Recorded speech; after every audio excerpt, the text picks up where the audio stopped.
Toujours pour mes premières STI 2D, correction de l'exercice 4 du petit travail préparatoire au devoir. Donc cette fois-ci, dans cet exercice, on considère la suite UN définie pour tout entier naturel n par UN égale moins n au carré moins 3n plus 2. Et on demande d'étudier, on pose plusieurs questions. En première question, calculer les 3 premiers termes de cette suite.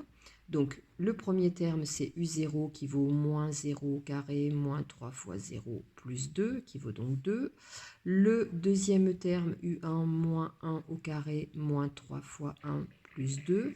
Attention, ici, le moins n'est pas pris dans le carré, hein, donc le moins, il est bien ici, il n'y a pas de parenthèse sur le moins 1.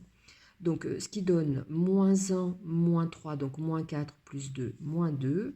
Et troisième terme, U indice 2, qui est moins 2 au carré, moins 3 fois 2 plus 2, donc moins 4, moins 6, qui donne moins 10, et moins 10 plus 2, qui donne moins 8. Voilà, ce qui est vérifiable sur la calculatrice. À l'aide de la calculatrice, donner le terme de rang 10. Donc, on va utiliser la calculatrice, le menu récure. Et ici, donc le terme de rang 10, eh bien, on n'a pas besoin de donner le détail du calcul puisque c'est demandé au travers de l'utilisation de la calculatrice.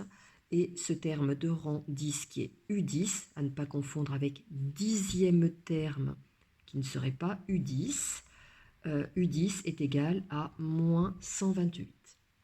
Troisième question, on demande d'étudier le sens de variation de cette suite. Alors, la première des choses qu'on peut faire, c'est aller observer la calculatrice. Et à l'aide de la calculatrice, on va conjecturer, et il est hors de question d'affirmer, conjecture, il semblerait que, alors ce qu'on voit, c'est que UN a l'air d'être décroissante, que UN soit une suite décroissante. Comment on fait pour étudier le sens de variation d'une suite? On doit calculer la différence UN plus 1 moins UN et étudier le signe de cette différence. Je vais donc en premier lieu exprimer U indice n plus 1. Attention à l'écriture, hein, faites bien en sorte que n plus 1 soit bien en indice. C'est donc moins entre parenthèses n plus 1 au carré. Ici, j'ai une identité remarquable. Moins 3 facteur de n plus 1. Je ferai attention à ce moins et à la distributivité. Plus 2. C'est donc égal à moins. Alors attention, le moins, il porte sur tout ce développement, donc je n'oublie pas la parenthèse. N au carré plus 2n plus 1, moins 3n moins 3 plus 2. C'est donc moins n au carré, moins 2n moins 1, moins 3n, alors moins 3 plus 2, ça donne moins 1, ce qui fait donc moins n au carré, moins 5n moins 2. Voilà ce que vaut U indice n plus 1. Je fais maintenant ma différence UN plus 1 moins UN, moins n au carré, moins 5n moins 2, qui est le résultat de U indice n plus 1, moins, et je n'oublie pas la parenthèse, moins n au carré, moins 3n plus 2. Hop, c'est égal donc à moins n au carré, moins 5n moins 2. Alors moins moins, ça fait plus n au carré, donc ce moins, je le distribue dans la parenthèse. Donc plus n au carré, plus 3n moins 2. C'est donc égal, alors les n au carré, tac, ils disparaissent. Moins 5n plus 3n, ça donne moins 2n, moins 2, moins 4. Voilà ma différence. Je vais maintenant étudier le signe de cette différence. Tiens, ça, si je mettais du x à la place du n, moins 2x moins 4, c'est du mx plus p.